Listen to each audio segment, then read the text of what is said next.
अच्छा जी देखिए, तो पहला क्वेश्चन हमारे पास क्या है बच्चों, right first four terms of AP when first term A and common difference D R given.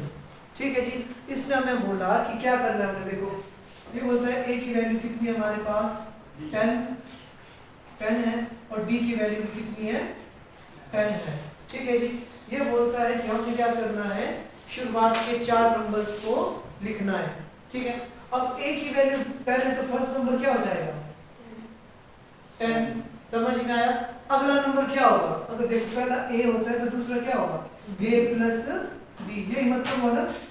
पहला नंबर जो भी है उसमें मैं क्या करूंगा, कॉमन डिफरेंस को ऐड कर दूंगा तो कितना आ जाएगा वो 20, समझ में आया। उसके बाद अगला क्या हो जाएगा, अब मैंने क्या करना, ये जो नंबर आ गया मेरे पास उसमें क्या ऐड कर देना मैंने 10 ऐड कर देना, तो मतलब क्या हो जाएगा हमारे पास a प्लस 2d। ये भी एक तरीके का फॉर्मूला है हमारे पास। तो कितना हो गया, 20 में 10 जोड़ा तो कितना हो गया 30, और चौथा निकालना हो तो क्या हो जाएगा a प्लस 3d, तो मतलब कितना हो गया 40। अब देखो, अब मैंने ऊपर में एक टर्म्स बना दिए। अगर हमारे पास क्या हो, अब देखो कई बार तो हमारे पास जो मैंने फॉर्मूला बताया था आप लोगों को, कौन सा वाला, ये वाला a n equal to a plus bracket n minus 1 bracket d। ठीक है, कई बार ऐसा होता है ना, ये फॉर्मूला भूल जाते हैं। ठीक है, तो अगर सिंपल क्वेश्चन होता तो हम लोगों को पता है कि भाई पहला टर्म अगर हमें मिल जाए और डी मिल जाए तो हमने क्या करना है, हर नंबर में 10 जो भी डिफरेंस होगा उसको जोड़ते जोड़ते आगे बढ़ जाना है, आंसर निकल जाएगा। एक तरीका तो हमारे पास ये है। ठीक है, अब कई क्वेश्चन ऐसे होते हैं जिसमें हम लोगों को इनकी हेल्प भी लेनी पड़ सकती है। तो सीधी सी बात, आप लोगों ने क्या ख्याल रखना है, जो भी टर्म आपने निकालनी होगी ना उसमें एक कम कर देना बस, मतलब हुआ एक्चुअल में यही हुआ ही। अब मैंने क्या निकालना है, फोर्थ टर्म फाइंड करनी थी ना, a की वैल्यू तो 4 ही रही, n की वैल्यू क्या हो जाएगी 4 माइनस 1 g, तो कितना आ गया a प्लस 3d। यहाँ से मैंने डायरेक्ट फॉर्मूला निकाल दिया। आया आप लोगों को समझ में, इस तरीके से पता लगा, यस और नो, सिंपल हो गया। ठीक है, अगला क्वेश्चन देखते हैं जरा, कंटिन्यूटी में चलते हैं। ठीक है, अगला क्वेश्चन क्या था, देखो बच्चों हमारे पास, जैसे कि क्वेश्चन नंबर 2 बोलता है, सिंपल है, a की वैल्यू है -2, b की वैल्यू है हमारे पास 0। अब देखो फंस गए ना, फंसे कि नहीं फंसे। अब इसने बोला कि भाई क्या बोला, तो इसने बोला कि हमने क्या करना है, फर्स्ट 4 टर्म्स को फाइंड करना है। अब पहला नंबर तो क्या है जी मेरे पास -2, पहला नंबर तो आ गया -2।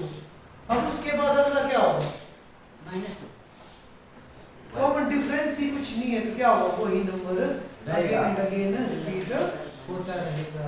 अब अगर इसको थोड़ा, अगर 2 नंबर में आ जाए, अगर स्ट्रेट फॉरवर्ड एमसीक्यूज में आ गया तो हम लिख देंगे ना, अगर क्वेश्चन की फॉर्म में आ गया तो हम क्या करेंगे, हम बोलेंगे कि भाई पहला टर्म क्या होता है हमारे पास a, दूसरा क्या बोला था मैंने a प्लस d, आंसर वही आना, तो क्या हो जाएगा a कितना था -2 प्लस 0 कितना होगा -2। उसके बाद अगला क्या था a plus 2d,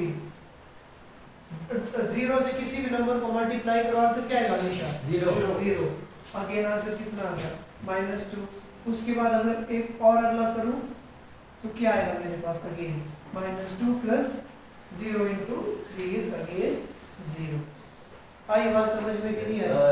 moral of the story ये है कि आप चाहे ऊपर वाला ये वाली चीज याद रखो या नीचे वाली डायरेक्ट की, भाई जो भी हमारे पास पहला नंबर दिया होगा उसमें आपने क्या करना है, डी ऐड करते करते आगे निकलना है, बस सिंपल सी बात है।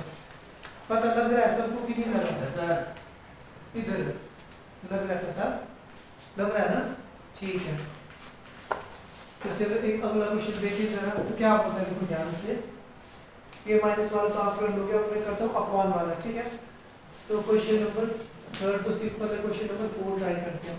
ये बोलता है a की वैल्यू कितनी है मेरे पास -1 और d की वैल्यू कितनी है हमारे पास 1/2। ठीक है जी, हमें डायरेक्ट लिख रहा हूँ, मैंने बोला पहली टर्म को हम किससे डिनोट करते हैं a से, है ना, और सेकंड टर्म को हम डिनोट करते हैं a प्लस d से, थर्ड टर्म को हम किसे डिनोट करते a हैं? plus d plus यस, और थर्ड का sorry fourth 3d a plus 3d। इतना समझ में आया सबको? Yes, अब sir. आप लोगों को पता है a की वैल्यू कितनी है? minus 1 माइनस नहीं खाना, a की वैल्यू कितनी है? -1। ठीक है जी, वेरी गुड। अच्छा जब अब सेकंड टर्म की वैल्यू क्या होगी? 1/2। -1 प्लस 1/2। भैया ऐड करना है इन दोनों को, तभी तो आंसर आएगा आपके पास। समझ में आया? a plus d। मैंने बोला कि पहला नंबर मेरा 1 है, ठीक है। उसके बाद मान के चलते कि हम लाइन में खड़े हैं, ठीक है। मैंने बोला कि मैं आप लोगों को पैसे दूंगा। मैंने बोला पहले बच्चे को मैं 5 रुपए दूंगा, ठीक है, और सबको मैं 5-5 रुपए मतलब बढ़ाता जाऊंगा। मैं बोला अगले वाले को कितना मिलेगा? 10 उसके अगले वाले को 15 उसके अगले वाले को 20 उसके अगले वाले को 25 30। समझ में आया ना? वही बस वही सीन है, ठीक है। जो पहला नंबर होगा उसमें हमने क्या करना, कॉमन डिफरेंस ऐड करते हुए आगे को बढ़ना है, ठीक है जी। तो यहाँ पे देखो क्या आ गया, -1 प्लस 2 इंटू 1/2 और लास्ट आ गया हमारे पास -1 प्लस 3 इंटू 1/,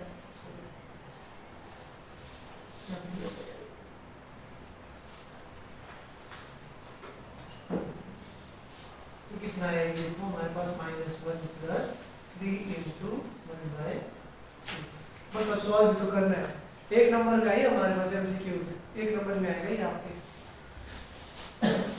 बट हेल्पफुल ये बहुत है हमारे पास। जब हम क्वेश्चंस करेंगे ना आगे उसमें हेल्पफुल होगा। अब देखो मैं डायरेक्ट कर रहा हूँ। अच्छा 1 और 2 का मैंने एलसीएम लिया तो कितना आएगा मेरे पास एलसीएम? 2। तो -2 प्लस 1 इज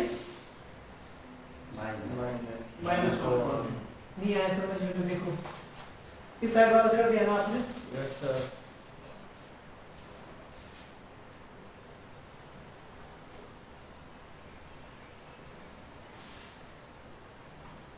ध्यान से देखना आपने ना। तो क्या था हमारे पास? -1/1 प्लस 1/2। तो एलसीएम लिया तो कितना आ गया जी हमारे पास? 2। अब देखो 1 को किससे मल्टीप्लाई करो कि 2 आ जाए? 1 को किससे मल्टीप्लाई करो कि 2 आ जाए? 2 को किससे मल्टीप्लाई करो? ऐसा करना नहीं चाहिए हमको, बहुत बड़े हो गए फिर बता रहा हूँ। 2 1 + 2 प्लस 1 का आंसर कितना आ गया? -1/2 -1/2। समझ में आया?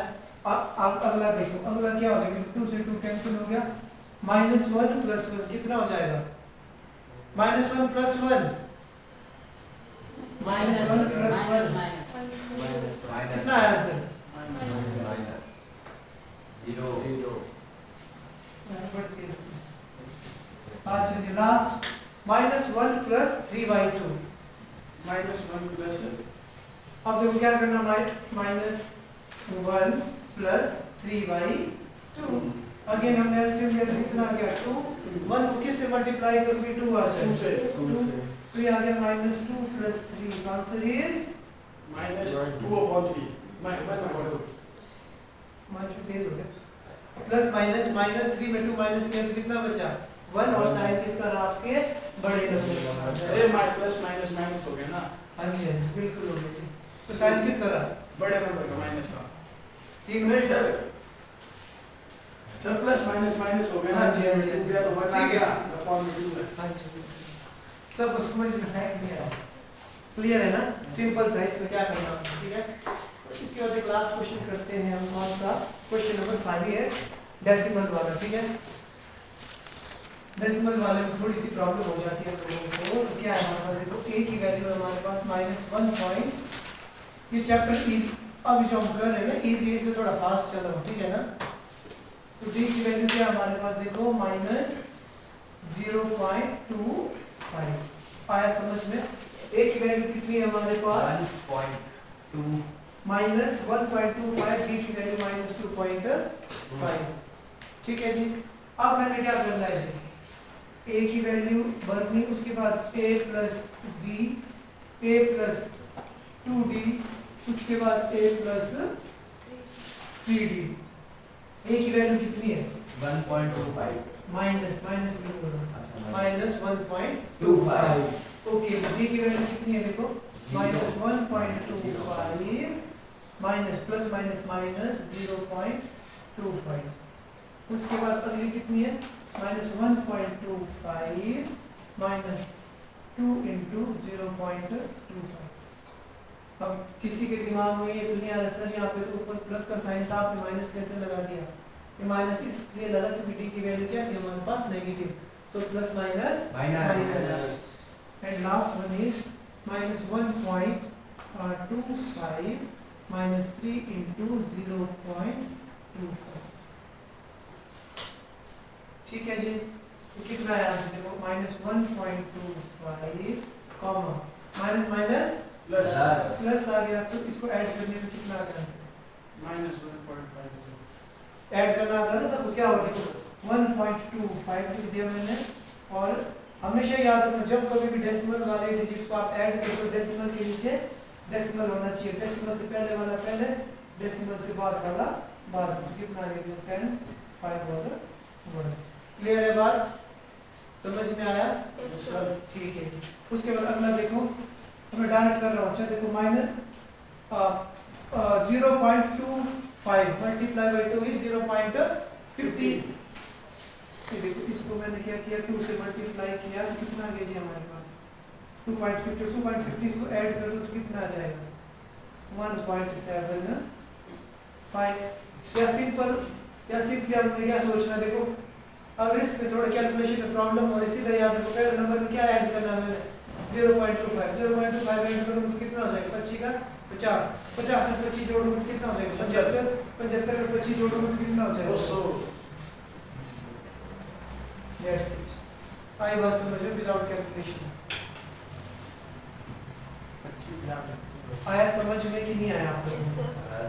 आ गया ना? ये सिंपल है एमसीक्यूज वाले क्वेश्चंस, ठीक है।